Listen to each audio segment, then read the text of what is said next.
ایک سوال یہ ہے کہ کیا ختنہ کرنے کے بعد 21 دن میں ہی پانی نہلانا ضروری ہے؟ نیز ختنہ کرنا کیسا ہے؟ کسی ساتھی نے سوال کیا ہے، تو جواب یہ ہے کہ ختنہ کرنا یہ شعائر اسلام میں سے ہے۔ امام شافعی رحمت اللہ علیہ نے اسے واجب قرار دیا ہے، اور امام ابو حنیفہ رحمت اللہ علیہ کے نزدیک یہ سنت مؤکدہ ہے، سنت ابراہیمی ہے۔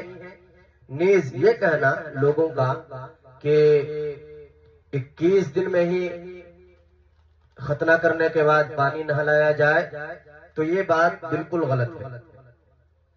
غسل دینے کے لیے جب بھی ضرورت محسوس ہو غسل دیا جا سکتا ہے۔ غسل دینے کے لیے کوئی خاص وقت یا خاص دن، خاص تاریخ متعین کرنا یہ اسلام کے اصول کے خلاف ہے، خلاف شرع کام ہے، اس سے اجتناب کرنا چاہیے، بچنا چاہیے۔